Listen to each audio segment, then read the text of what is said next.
Hello and welcome and namaste from New Delhi. You're watching DD India Newshour. I'm Gautam Roy. Coming up over the next 1 hour. Nepal's former Chief Justice Sushila Karki is set to take charge as the Himalayan Kingdom's Prime Minister after days of upheaval and January uprising, which saw at least 51 lives being lost. Prime Minister Narendra Modi says India's ancient manuscripts embody humanity's collective journey of development, launches portal to accelerate digitization, preservation and public access of ancient Indian literature and scriptures. Soon after US President Donald Trump tells a media outlet, "We have him," FBI shares details of 22-year-old anti-fascist Utah shooter arrested for the killing of conservative US influencer Charlie Kirk. Poland's Prime Minister Tusk rejects US President Donald Trump's suggestion that Russian drones infringing its airspace was a mistake. Poland and its European allies pine on military and diplomatic pressure on Moscow, NATO to bolster forces on its eastern flank, as well as announced by its chief. And Trump says patience with Putin is running out fast, as the Kremlin says European hindrances pause peace talks between Moscow and Kyiv.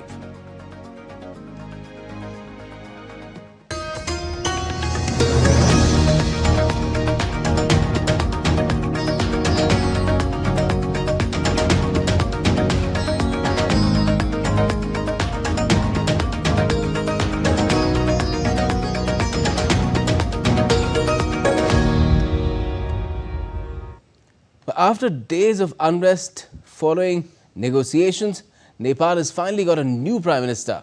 Former Chief Justice Sushila Karki has taken oath this evening in the Himalayan nation's capital, Kathmandu. New office has been readied for the new Nepalese Prime Minister in Kathmandu, as the old office was burned down by the protesters. The new building was initially planned to be the Home Ministry, but it will be used as the Prime Minister's office after the anti-graft protests left the old building charred and gutted. Sushila Karki is replacing KP Sharma Oli following the Gen Z protests, which have brutally taken a toll. In Nepal, the latest death toll is at least 51. And Nepal has grappled with political and economic instability since the abolition of its monarchy in 2008. In the latest spate of unrest and violence, as I mentioned, nearly 51 people have lost their lives in different incidents which took place during the course of the protests. Let me get you a live update from Kathmandu itself. DD India Shweta Singh joins us there. Shweta, you've been tracking all the developments right from the start when this unrest began. Now, could you tell us how the former Chief Justice emerged as the consensus candidate, so to speak, as there were other names which were also doing the rounds for the PM's post? Yes, Gautam, you see, it was not only Sushila Karki, but it was Kulman Ghising, it was Harke Sampang, and earlier it was Balendra Shah. But Balendra Shah was very clear that until and unless Parliament is dissolved, he is not going to be part of any government. So he was cleared out. So the names that were circulating, the popular faces, was Kulman Ghising. He was Nepal Electricity Authority chairman who was dunked earlier. So you see, he was also very popular. And Sushila Karki, because she is first woman Chief Justice of Nepal, and she has now many first in her name, being first woman Chief Justice, first Prime Minister, and being first child in her 7 siblings. So she has the title of first in many ways. After now she had very clear mottos, you see. She told Gen Z that if she forms the interim government, she will have Gen Z participants representative in her government as well. And as her another condition was that Parliament must be dissolved. So expecting Rashtrapati Patel may dissolve HOR soon, and then she will move forward with a new government, new members, new faces. All right. So one can then expect that normalcy will be completely back in Nepal and odd parts of that Himalayan kingdom. What can we really expect to happen in the next few days and weeks? Gautam, you see, because this is interim government who will be taking care immediately about whatever mess have been created in Nepal. And after 6 months, elections have to be held, and then another group of fresh faces will be fighting the elections to become representative of Gen Z becoming new Prime Minister of Nepal. So at present, this government will have a lot many significant responsibilities to cater to Gen Z demands. Because as you see, Sushila Karki have assured Gen Z that their representative will be part of the government. So we have to see how she is planning to take things forward. Because Gen Z representatives are quite young, and among those whom she chooses to be part of government will be really interesting. And All right. we are waiting for the future. And the other Gen Z demand of a crackdown against corruption, particularly political corruption, what about that? Gautam, you see, Gen Z were more angry because of corruption, because they were suffering because of corruption here. That's the reason this entire protest was youth against corruption. And as you see now, Sushila Karki, being Chief Justice, former Chief Justice of Nepal, is expected to be independent and not have any political influence, because Gen Z was very particular that they are not going to choose anybody who has previous political background. So Chief Justice Sushila Karki was unanimous name. I wouldn't say unanimous. There were so many other names coming, but she was very popular. So she finally now, as she is appointed as Prime Minister of Interim Government in Nepal, Gen Z expectation and aspiration will be fulfilled through her. All right, all right. Shweta, let's leave it at the moment, and we will, of course, keep taking updates from you later on as well through the coming days as to what fate really holds for Nepal after this well, cataclysmic change really that's unfolding there. Thanks a lot for joining us for the moment. Now, the Supreme Federal Court of Brazil has convicted former President Jair Bolsonaro for plotting a coup to stay in power after losing the 2022 presidential elections. He's been sentenced to 27 years in prison, leading to much celebration among his opponents. Deeptanshu Kashyap has more. Brazil's Supreme Federal Court has convicted former President Jair Bolsonaro of plotting a coup to remain in power after losing the 2022 election, a historic ruling that makes him the first former Brazilian president found guilty of attacking democracy. Bolsonaro was sentenced to 27 years and 3 months in prison for leading a criminal organization attempting to dismantle democratic rule and damaging federal property.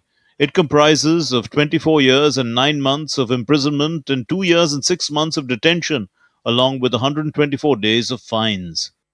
In short, all the elements reveal that the attempted coup d'etat had been carefully planned and was already underway, with actions aimed at enabling the best moment for its launch, counting on the knowledge and contribution through actions and omissions of the defendant, Jair Messias Bolsonaro, the main beneficiary of the acts. Therefore, the merits of the punitive detention in relation to him are also imperative.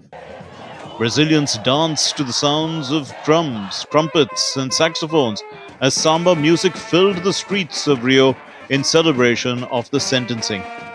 It is a historic day because, to my knowledge, few countries in the world have convicted former presidents and high-ranking military officers, let alone sentence them to more than 20 years in prison. We know they won't serve the full sentence, but this is still a historic day.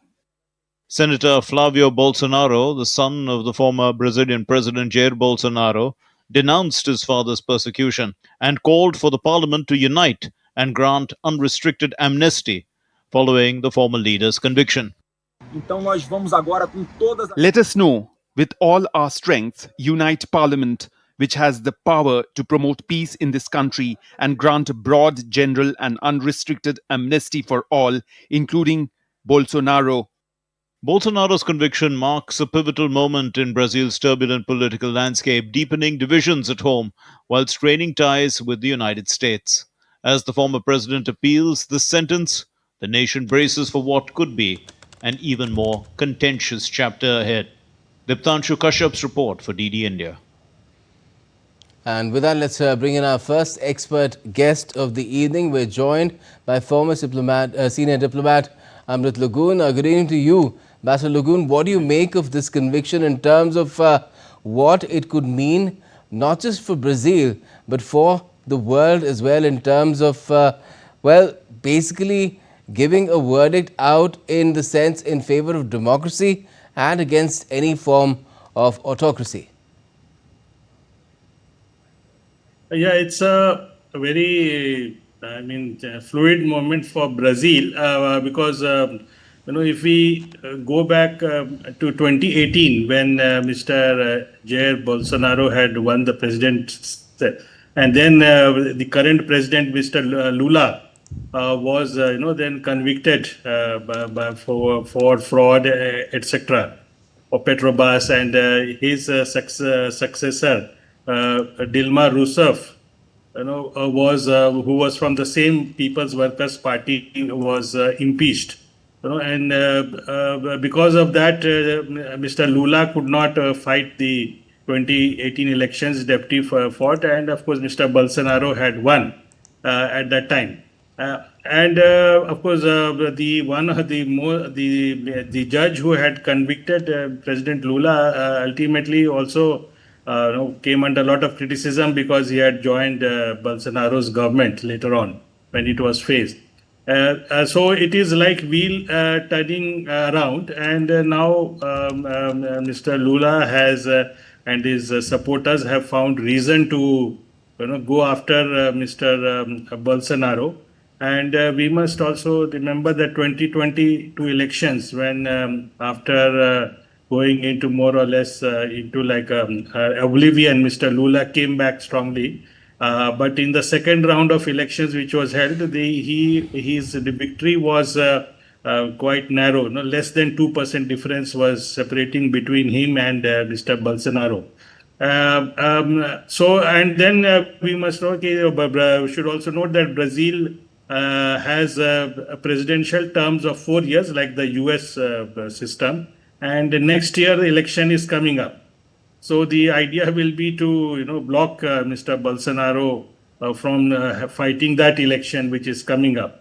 And indications are that Mr. Lula, who is already 75 years plus, is likely to stand again from the left side. And then it is so it is a very interesting phase. And of course, as was said in the report, Mr. Bolsonaro will definitely appeal the sentence. And also there is another legislation which has been proposed in the Brazilian parliament about amnesty law. So according to that also, of course, this law has been there for after the military dictatorship was finished in 1985. 1988, I think this law came, and it has been strengthened and modified. So according to that, I don't know the details, but that also may allow Mr. Bolsonaro to escape. But right now, since the next elections are due, and also it is playing into regional politics, as we know that the president of US, Mr. Trump, and President Lula do not get along well because of this episode, because he being going after Bolsonaro. So regional, it is also playing into the Latin American politics. Brazil is the largest country in South Africa, both in terms of area and population. It is very important. It is minerally rich. It is very active in organizations which US sees as a threat, like BRICS. Then even leading third world countries, Mercosur. So how it will play up the next lead up to the next elections, which is due in 2026. We'll have to see. But good thing is the army so far has been very influential in Brazil. And Mr. Bolsonaro has been one person. He has an ex-army background. During his tenure, which lasted till 2022, when he lost to Mr. Lula, many army officers, including his vice president choice, were all ex-army officers. So, when he appealed when he lost the election for the army to intervene, one good thing is the army backed out. They did not come in his support. That is also one of the charges against him. So see, after the last army's rule, which ended in 1985, they have been keeping away. So that's a good sign for Brazilian democracy. So this is going on, but for the people on the street, it is also a chance to rethink and see how the politics is going. The judiciary, of course, is quite overwhelmed with lot of pending cases, and the party system also is quite fluid in Brazil, where the presidents have to deal with lot of coalitions in their parliament. Okay.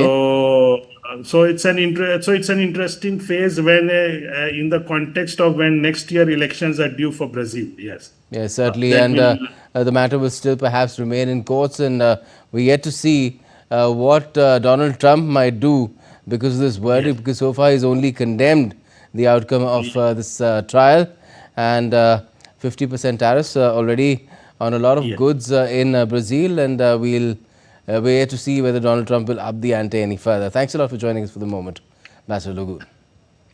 And still to come on DD India Newshour. India-US ties look to be on the mend as its envoy designated to Delhi says Washington and New Delhi are on track to iron out hiccups in their relationship.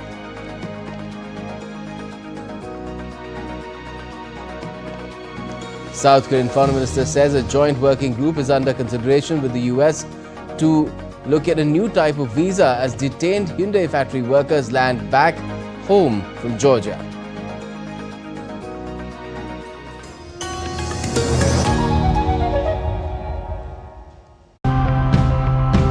We lock our doors, put up fences, all to protect our house. But what about the home that we all share? Today's episode is to remind us that preservation extends beyond humans.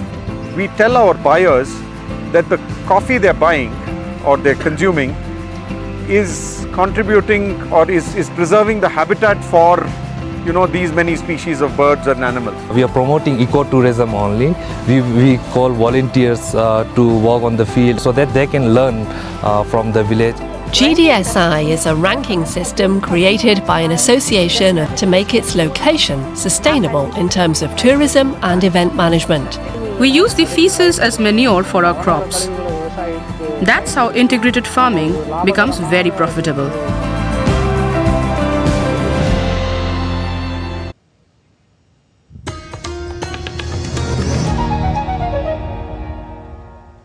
Welcome back. You're watching DD India Newshour. I'm Gautam Roy. Now, Prime Minister Narendra Modi launched Gyan Bharatam portal on Friday, a digital platform to accelerate manuscript digitization, preservation and public access aimed at building and popularizing the rich heritage and legacy of Indian scriptures and manuscripts. The portal is part of the Ministry of Culture's initiative, which is also hosting the first ever Gyan Bharatam International Conference on reclaiming India's knowledge legacy through manuscript heritage from Thursday to Saturday in Delhi.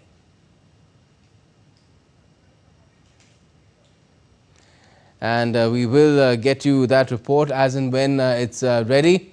Let me also tell you what Prime Minister Modi is doing further, where he's visiting Mizoram, Manipur, Assam, West Bengal as well as Bihar. As far as the next few days are concerned, Prime Minister Modi will be visiting these states to unveil different development projects, even launch a lot of them. And these are worth the tune of 71,850 crore Indian rupees.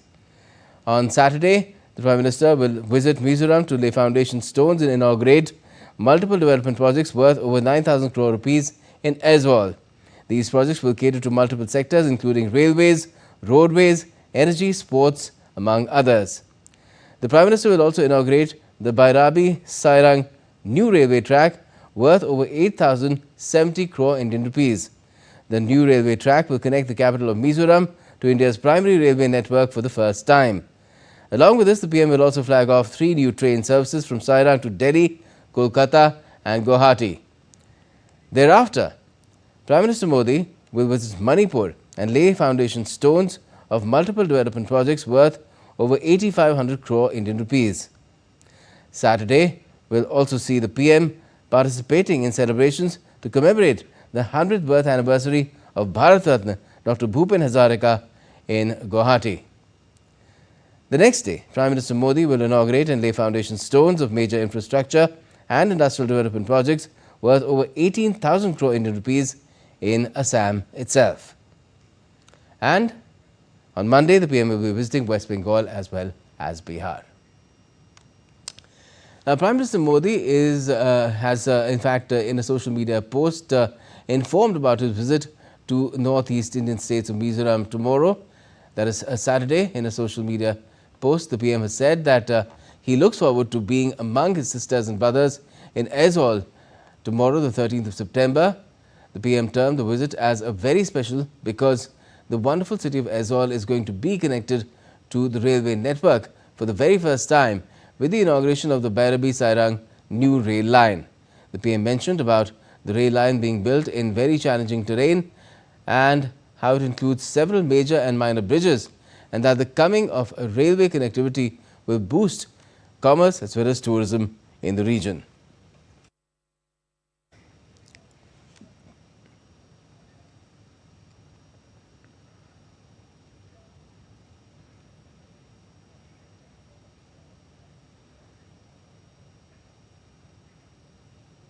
And let's take you back to our earlier story where I had told you about how Prime Minister Modi has launched the Gyan Bharatam portal on Friday, today itself, which is a digital platform to accelerate manuscript digitization, preservation and public access, and it aims at building and popularizing the rich heritage and legacy of Indian scriptures and manuscripts. Under Prime Minister Narendra Modi's Digital India initiative, the traditional knowledge is continuously finding new relevance in space. The Gyan Bharatam Mission portal, launched at the 2025 International Conference in New Delhi, aims to preserve, digitize and globalize India's manuscript heritage. Through AI-powered tools, digitization, translations and integration into education, the mission connects India's civilizational wisdom with modern technology, transforming manuscripts into dynamic resources for research, innovation and future generations. Launching the Gyan Bharatam portal, Prime Minister said that the manuscripts that were preserved show the dedication and seriousness of our ancestors towards education and knowledge. साथियों, इतिहास के क्रूर थपेड़ों में लाखों manuscripts जला दी गई, लुप्त हो गई, लेकिन जो बची है वो इस बात की साक्षी है कि ज्ञान विज्ञान पठन पाठन के लिए हमारे पूर्वजों की निष्ठा कितनी गहरी थी, कितनी व्यापक थी। भोजपत्र और ताड़पत्र से बने नाजुक ग्रंथ, ताम्रपत्र पर लिखे गए शब्दों में मेटल कोरोजन का खतरा, लेकिन हमारे पूर्वजों ने शब्दों को ईश्वर मानकर अक्षर ब्रह्म भाव से उनकी सेवा की। Digitization is a core objective of the Gyan Bharatam mission. Launched under the Ministry of Culture, the mission has set a target to digitize 1 crore manuscripts over the next 5 years and to conduct the survey, documentation and conservation of India's manuscript heritage housed in academic institutions, museums, libraries and private collections. With more than 1,100 participants, the conference aims to foster collaboration on manuscript preservation, digitization, AI applications like handwritten text recognition, translation, legal frameworks, and integration with education. Prime Minister said this conference is the proclamation of Indian culture, literature, and consciousness. Bharat का इतिहास सिर्फ सल्तनतों की जीत हार का नहीं है। हमारे यहाँ रियासतों और राज्यों के भूगोल बदलते रहे, लेकिन हिमालय से हिंद महासागर तक भारत अक्षुण्ण रहा, क्योंकि भारत स्वयं में एक जीवंत प्रवाह है जिसका निर्माण उसके विचारों से, आदर्शों से और मूल्यों से हुआ है। भारत की प्राचीन पांडुलिपियों में, मैन्युस्क्रिप्ट में हमें भारत के निरंतर प्रवाह की रेखाएं देखने को मिलती है। The three-day gathering coincides with the anniversary of Swami Vivekananda's 1893 Chicago address, when India's voice of wisdom and spirituality reached the world stage. Similarly, this conference reaffirms India's role as a civilization of knowledge, now strengthened with modern technology. By combining Virasat or Vikas, heritage and progress, the Gyan Bharatam mission ensures its civilizational wisdom guides its journey towards Viksit Bharat at 2047. In essence, the Gyan Bharatam mission is not only meant for preserving manuscripts, but it is also about transforming them into a bridge that will offer the wisdom of the past to future generations. Bureau Report, DD India. The day also saw C.P. Radhakrishnan taking oath as the 15th Vice President of India at the Rashtrapati Bhavan in Delhi on Friday. President Draupadi Murmu administered the oath of office to the then VP designate. The swearing-in ceremony was attended by senior leaders across party lines. On Wednesday, the Election Commission certified the election, declaring Radhakrishnan as the 15th Vice President of India. After the ceremony, Radhakrishnan paid floral tribute to Mahatma Gandhi at Rajghat.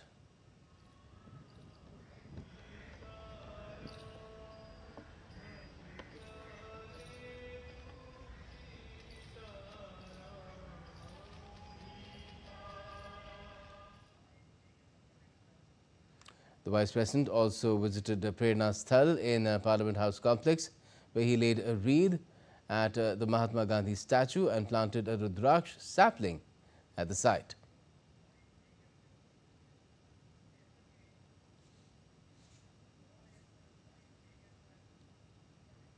And C.P. Radhakrishnan has taken charge as the 15th Vice President of the country as well. He's also met Rajya Sabha Deputy Chairperson, because he leads the House otherwise, and Minority Affairs Minister Kiren Rijiju, among others.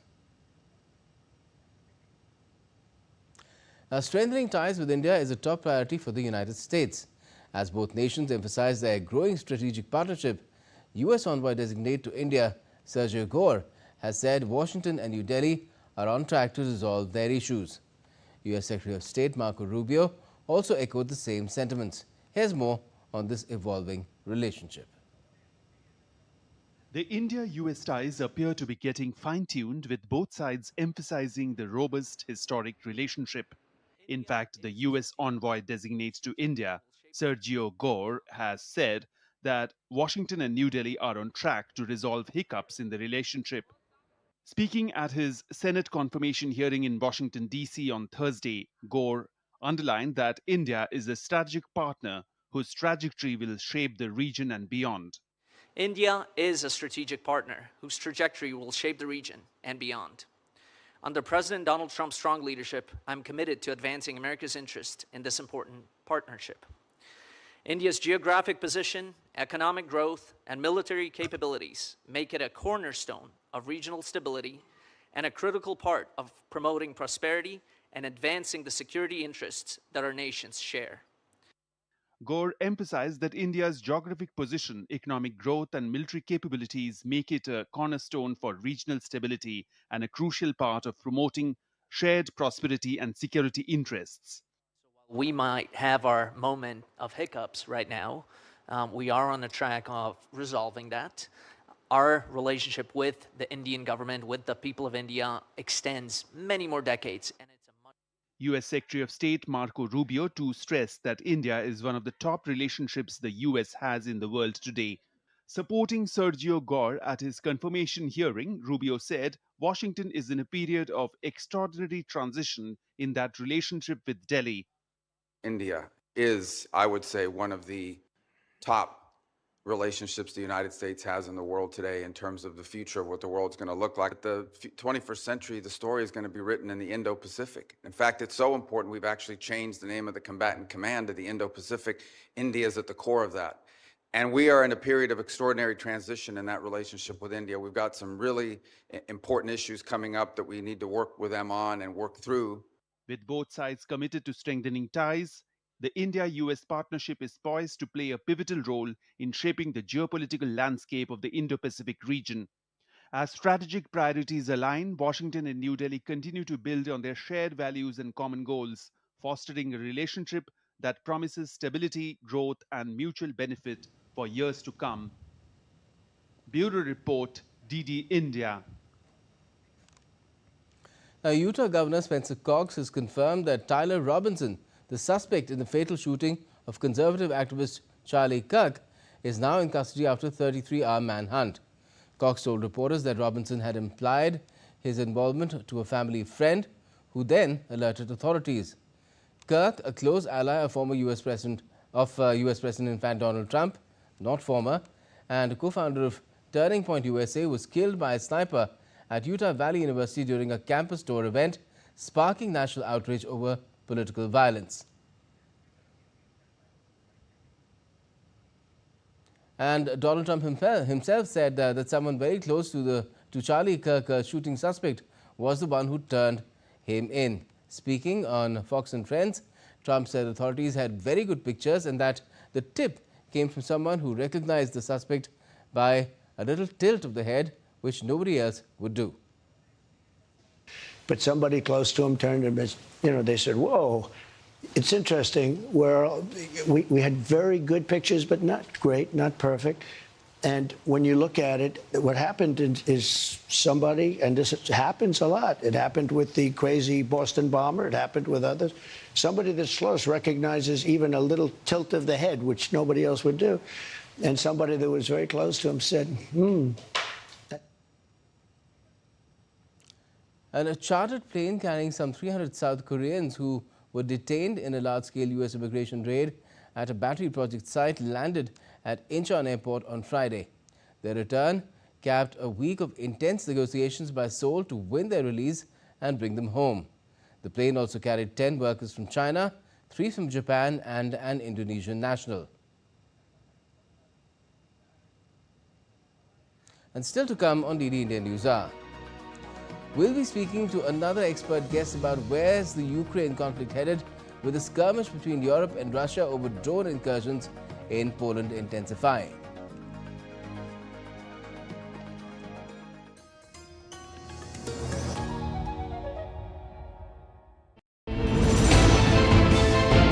Geopolitics and trade deals.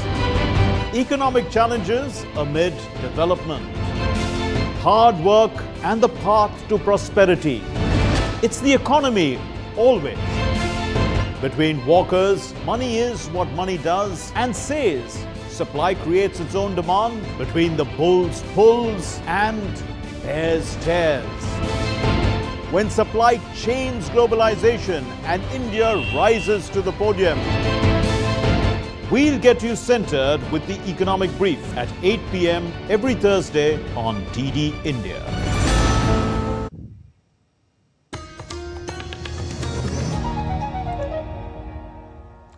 Welcome back. You're watching DD India Newshour. I'm Gautam Roy. Now, days after Russian drones violated Polish airspace, Europe is turning up the heat on Moscow. From sanctions to fighter jet deployments, the message is clear that NATO allies are closing ranks. Here's more in this report. On Friday, several European nations and the EU summoned Russian envoys demanding answers over this week's violation of Polish skies. Britain rolled out a new sanctions package targeting ships moving Russian oil and companies supplying key components for Moscow's weapon industry. Germany announced it has extended and expanded its participation in NATO's air policing program, reinforcing Polish airspace. I would like to reiterate that this is one contribution among others. We also continue to provide air-to-air refueling contributions to support this air policing mission on the ground. This is carried out by this multinational tanker fleet. And the other missions we have on the eastern flank, including air defense, form the framework around this. France too pledged support. President Emmanuel Macron confirming the deployment of 3 Rafale fighter jets to bolster NATO's eastern flank, stressing that Europe's security is a top priority. The move follows a sharp warning from the Polish Prime Minister Donald Tusk, who accused Moscow of the strike and urged allies not to turn a blind eye. We don't think Russia is behind this provocation. We know it. However, I also understand that for all those who would like some kind of normalization, stabilization, some kind of policy of understanding with Russia, this situation is very uncomfortable. Because if what happened in the Polish skies on the night of September 10th is happening, it's hard to pretend that nothing happened. I hope that none of our allies will pretend that nothing happened, because it did happen. President Donald Trump, however, suggested the incursion may have been a mistake, a remark flatly rejected by Warsaw, which insisted the attack was deliberate and on a significant scale. Could have been a mistake. Could have been a mistake, but regardless, I'm not happy about anything having to do with that whole situation. But hopefully it's going to come to an end. For Europe, Russia's latest provocation has become a rallying point, but with Washington playing down the intent, NATO unity could soon be put to the test. With Amish Mahajan, Amit Mukherjee for DD India. And the European Union member states agreed on Friday to extend sanctions on individuals related to Russia's conflict in Ukraine for another 6 months. Over 2,500 entities and individuals have been enlisted by the EU for the sanctions. The European Commission will present a proposal for the 19th package of sanctions against Russia on Wednesday, targeting Russia's shadow tanker fleet and banks, and include further curbs on sales of Russian oil. Speaking to the media, U.S. Energy Secretary Chris Wright mentioned that the European Union could phase out Russian gas within 6 to 12 months by replacing it with U.S. liquefied natural gas. The same has also been communicated to EU officials by the US earlier this week. But the Kremlin said on Friday that peace talks between Russia and Ukraine are on pause as US President Donald Trump's efforts to end the 3.5-year conflict falters. Pushing for a deal to end the fighting, Trump has engaged in a flurry of diplomacy, including hosting Russian counterpart Vladimir Putin in Alaska. But Moscow has pressed on with its offensive and aerial barrages. Putin has effectively ruled out a meeting with Ukrainian President Volodymyr Zelensky, who says a summit is vital to break the deadlock. 3 rounds of direct peace talks between Russia and Ukraine in Istanbul have failed to yield anything more than large-scale prisoner exchanges. Meanwhile, Donald Trump has said that his patience with Putin is running out fast, but stopped short of threatening new sanctions over the Ukraine conflict. In an interview with Fox News channels Fox and Friends, Trump said he had long had a good relationship with Putin, but expressed frustration at his failure to end the conflict. Does your patience run out with Putin? Yeah, it's sort of running out and running out fast, but it does take 2 to tango. It's amazing. When Putin wants to do it, Zelensky didn't. When Zelensky wanted to do it, Putin did. Now Zelensky wants to, and Putin is a question mark. But we're going to have to come down very, very strong. So, what's brewing here? Let's go across to our expert guest now on this particular subject. We have Manjeev Singh Puri, former Indian ambassador to, in fact, Nepal, which itself has been a hotbed of activities these last few days. Good evening to you, Master Puri. Too bad we're not talking about Nepal at the moment, but we're talking about a conflict that has been on for the last 3.5 years or so, and we're not seeing any end to it, only a possible expansion or intensification, perhaps. Thank you very much. So, Mr. Trump is not the only king of the deals. There is another king who seems to be getting his way at the moment. And look what's happening. The differences between the Europeans and Donald Trump come to the fore. Who's the beneficiary? The Russians. Isn't it? They're playing hardball and they're playing their game. from their perspective very well. The Europeans also, many people would say, President Trump would have told the Ukrainians to pack up much earlier. But, somehow or the other, they've managed to push this thing along and pull the deal along a little while longer. Look, the way I look at it is the Trump administration's efforts to try and do something for the simple reason, bring about a deal because he thinks that there is economic benefit. He thinks there are economic benefits to the United States economy in dealing with Russia, etc. This is a kind of different style of thinking from what the Europeans, which is the old neocon theory, that the Russians are the big aggressors and they have to be completely tamed if not brought down. So this is going to happen. Now, Gautam, if you don't mind my taking advantage of this time to say, look, the longer this goes on, I must say there's this little bit of a sting in the tail as far as we are concerned. We've had the US ambassador to India confirmed or likely to be confirmed very soon, good statements coming on that side, etc. But if this thing pushes Donald Trump to the point where he has to say his ideas that, the Russians can be reined in, etc., no, and it becomes a case that the Russians are kind of waging a war against the West, then issues on Russian oil, etc., and those problems will kind of become much harder and more difficult for us. No matter on the direct bilateral side, things looking much better. Right. But Donald Trump might be saying that his patience is running out fast with Putin, but at the same time is saying that somehow it's Putin and Zelensky who are not ready to tango with each other at the same time, and he's kind of putting the blame there and not mentioning anything about imposing sanctions. Even the Europeans seem to be balking at this entire idea of confiscating the Russian funds and using it to rebuild Ukraine. Gautam, you are absolutely right. Look, the Europeans have levied a large number of sanctions. Some other ones are being announced today.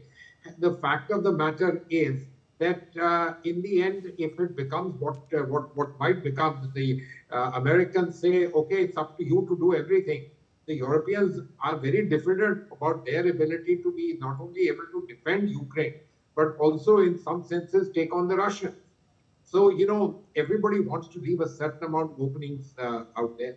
And remember, the Europeans continue to need hydrocarbons from Russia. They've been importing that. And, while we've been taking the fact is that they've been pulling in a certain amount of hydrocarbons, and it isn't very easy for them to pull the plug. President Trump, on the other hand, I think continues to remain clear that patience running out and fast running out is fine. But he says, look, I want to make a deal. And in the deal, it's very clear that his perspectives are not that under all circumstances the Russians should bend and that the Ukrainians were right, etc. No, he's in various senses, people would say, he's at best status quo and what they've got is fine. Let's have a look at what we can do. What is your gut feeling as to why this happened? I mean, the Russians have clearly said that, look, it was inadvertent or some problem happened with the drones. They were jammed and something and they strayed. But I mean, Donald Tusk is very, very sure that this was deliberate, and it seems a bit of a testing of waters was happening. Well, President Tusk, as you know, has been Prime Minister Tusk has been very firm, saying that the Europeans, come on, wake up, you are strong enough by yourself. And remember, this is something he said when President Trump was inaugurated and, the pull-out, etc. was happening. So he is very clear. And I think the point that he makes, not very subtly, is that I hope my allies know, and he's looking across the Atlantic Ocean, that this was an attack on Poland. He'd like to, play up that thing. Why? A, defense of Poland, that's important. He doesn't want NATO to be looking here and there. If by some chance the war does escalate and Polish territory, etc. is hit, after all, Poland is a member of NATO, and NATO's support is absolutely critical for Poland's defense. And therefore, he will certainly play this as much as he can. How much of a listen-in is taking place in Washington? There may be listen-in, but how much of action on that? Well, you've seen what President Trump said. It's likely to be a mistake, but I'm running out of patience. But still, I want to do it. And we've had the NATO Secretary General, NATO Chief, saying that it's launching an Eastern Sentry to bolster the posture even further along the eastern flank. And those who will be part of it are Denmark, France, United Kingdom and Germany. No mention of the US. Absolutely, but the NATO Secretary General otherwise would be saying so many laudatory things about President Trump, as people say, a kind of diplomacy by flattery. But in this case now, what is the choice that he has? A NATO member state finding Russian drones landing on its territory, which is seen by everyone. Now you can say mistake, that's fine. But if you're a superpower, mistake, come on, that's also a question that many people can ask. So he's left with very little options. He can continue to do his flattery and so on there. And in the end, it is the Europeans who are having to pony up. And they are also extremely wary. How many people want to put boots on the ground, as you say? Not many. Now, in the years back, we used to all say, yes, we must defend against the Russians to the last Ukrainian. I'm afraid those things are changing, but not changing that rapidly. And even at the war front itself, on the conflict front itself, things escalating. Russian port, which had been left untouched so far, that gets bombed, and the latest is in Sumy. There is a Russian attack that has just happened or is ongoing. Well, the Russians are continuing to do their bit. The Ukrainians, whenever they get a chance, they also hit the Russians. The Americans may or may not be willing to go along with it. My own understanding is President Putin is trying to get as much leverage as he can before maybe the push comes to shove. And he's, in a sense, testing the Europeans, certainly, but he's also testing President Donald Trump. How much more can he get? And, wherein lies the price for the price, as they say. Right. Well, let's leave it at the moment, because things are not really moving forward in any way until that patience actually runs out and we see Donald Trump doing something apart from talking about it. Let's see what happens next. And in the meantime, we have that update coming in as well, that Nepal has a new Prime Minister in the form of its former Chief Justice, Sushila Karki. Thank you so much for joining us, Ambassador Puri, and we'll perhaps talk about it some other day. The situation in Nepal still very active, fertile for conversations. Thank you. But the GST Council's latest rate rationalization has led to significant tax cuts aimed at easing the burden on citizens. GST on education-related stationery like pencils and notebooks, as well as key health sector items including personal health insurance and life-saving medicines, has been reduced to nil. Almost 33 medications where the GST has been reduced from 12 or 18% to about 5%, and in certain cases it has also gone down to 0% for emergency life-saving medications and cancer medications. At the same time, insurance sector, whether it is life insurance or it is the health insurance, it has been reduced to 0. This will be a great help for the middle class people who will now be able to access, and it is an affordable price now that they can afford and take the health insurance policies. Now, these reforms focused on benefiting the common man will come into effect from the 22nd of this month. The move has been widely welcomed by trade associations, small businesses and citizens who believe it will simplify taxation, reduce compliance burdens and promote fairer pricing and business growth. Books पे उन्होंने 0% किया है, जो भी welcome है वो, क्योंकि education is must, और एजुकेशन के लिए जो उन्होंने स्टडी कल रिफॉर्म्स दिया है वो एकदम बेस्ट है. जो बदलाव अभी जीएसटी स्लैब में आया है, पहले तो उद्योजकों के लिए बहुत फ़ायदेमंद है, क्योंकि उद्योजकों को पहले 4 स्लैब में उसका इनपुट क्रेडिट और उसका एक्सपेंसेस ये दोनों भी करना पड़ता था. 2 स्लैब होने की वजह से उसमें बहुत सारा सुधार आएगा और आसानी आएगी. Now, in a move aimed at strengthening the capital markets, SEBI has announced several key reforms. The securities regulator, in its board meeting in Mumbai, has decided to revamp the share allocation framework for anchor investors in IPOs or initial public offerings to encourage broader participation from institutional investors. Additionally, the SEBI board has eased IPO rules for very large firms by extending the timelines to meet minimum public shareholding requirements by up to 10 years. SEBI chairperson Tuhin Kant Pandey will address the media, while addressing the media, said that to further boost foreign investments, SEBI has also introduced a single window access for foreign portfolio investors, simplifying their entry into Indian capital markets.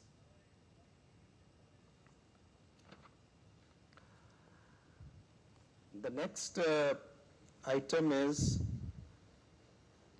we have a proposal to introduce single window automatic and generalized access for trusted foreign investors.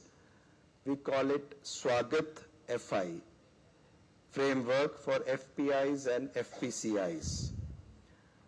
The purpose is to have a much more relaxed onboarding and compliance regime for certain set of FPIs who have been objectively identified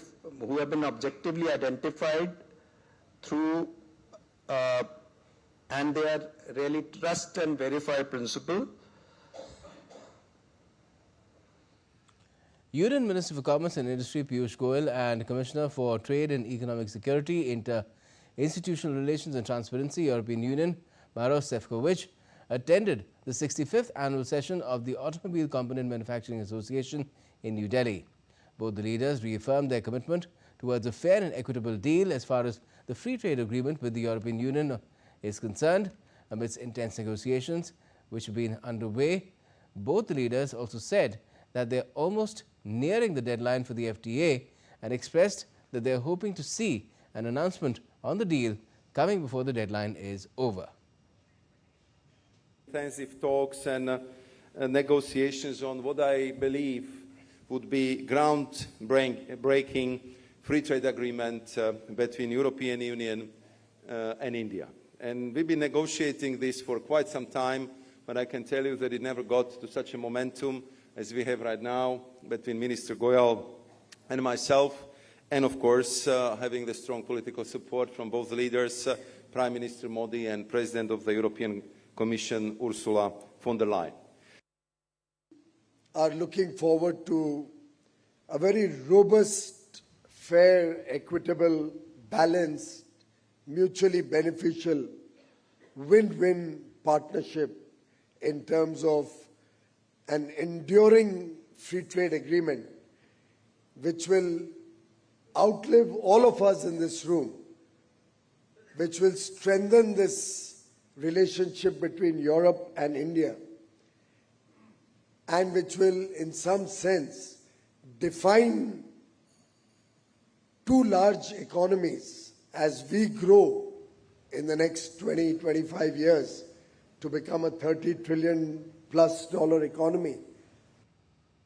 The Indian Navy marked a major milestone on Friday with the commissioning of its latest naval base, INS Aravali, at Gurugram.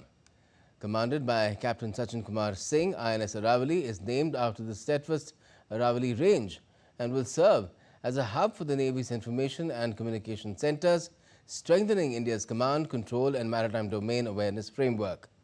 With the motto, Maritime Security Through Collaboration, the base underscores the Navy's focus on vigilance, resilience and cutting-edge communications technology. Senior naval leaders, including Vice Admiral Sanjay Vatsan and Tarun Sopti, also graced the occasion. The two-day annual Green Hydrogen Research and Development Conference has concluded in New Delhi.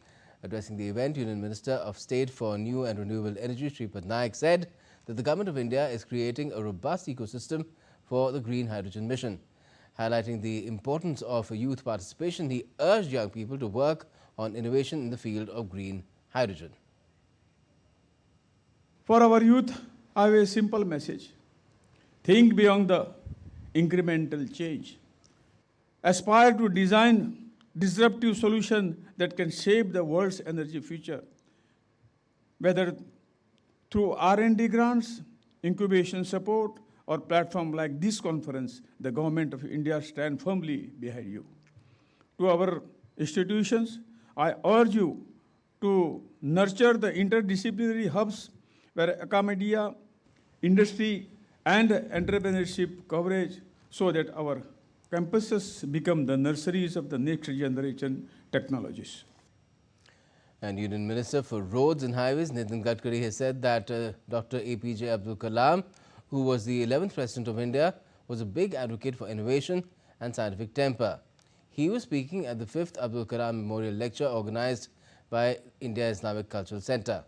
Salman Khurshid, the president of IICC, said that the centre helps in building roads between communities, just like the minister who is known as the highwayman of India owing to his stellar achievements in building infrastructure. तो खेती जो है इसमें पानी जैसा चाहिए, वैसे खेती में विशेष रूप से टेक्नोलॉजी का उपयोग करना चाहिए। अब्दुल कलाम साहब का महत्व ये था कि वो ज्ञान विज्ञान तंत्र विज्ञान को जानते थे। देखिए, जो विजन अब्दुल कलाम साहब ने कही, आखिर विश्व गुरु अगर भारत को बनना है तो टेक्नोलॉजी और इनोवेशन साइंस से ही बनाएगा। Innovation, entrepreneurship, science, technology, research, skilled and successful practices, we name it as knowledge, and conversion of knowledge into wealth is the future. यही अब्दुल कलाम साहब कहते थे और लगातार इस बात का जिक्र करते थे कि ये सब टेक्नोलॉजी जो है इसमें रिसर्च करो, टेक्नोलॉजी को ओपन करो, रिसर्च सबने करना चाहिए। Some sports now. In India's top men's doubles team, Satvik Sairaj Ranki Reddy and Chirag Shetty entered the semi-finals of the Hong Kong Open 2025 on Friday. The top-seeded Indian duo defeated Malaysia's Junaidi Arif and Roy King Yap in the last 8 stage. Satvik and Chirag took the opening game 21-14 before narrowly losing the second 20-22. They bounced back in the decider, sealing the game 21-16 to book their semi-final berth. The duo will next face Chen Cheng Quan and Li Bingwei of the Chinese Taipei. Meanwhile, Lakshya Sen stormed into the men's singles semi-finals of the Hong Kong Open as well. India's top-seeded shuttler Lakshya Sen knocked out compatriot Ayush Shetty in the quarters. Both Indian shuttlers went toe-to-toe in the high-octane game. Eventually, it was the more experienced Sen who came up trumps to win the 3-game thriller. And India's star javelin thrower Neeraj Chopra will lead a 19-member contingent at the World Athletics Championships starting from the 13th of September in Tokyo, Japan. The Japan National Stadium in Tokyo holds a special place in the history of Indian athletics. In 2021, Neeraj won the country's first Olympic gold medal in track and field when he hurled his javelin to a distance of 87.58 meters at this venue. Neeraj will be joined by Sachin Yadav, Yashveer Singh and Rohit Yadav in javelin throw event. Triple jumper Praveen Chitravel, distance runner Parul Chaudhary and 5,000-meter specialist Gulveer Singh are also part of the squad. And that's it for this edition of DD India News Hour. But let us know your thoughts on the news of the day. And for those on the go, you can get all the latest news and updates from India and across the world on DD India's mobile app. It's available on both Android and iOS. Just scan the QR code on the screen to download the app right away. And we'll be back with more news as it breaks here on DD India. I'm Gautam Roy, and from all of us here in Delhi, thanks for watching DD India News Hour.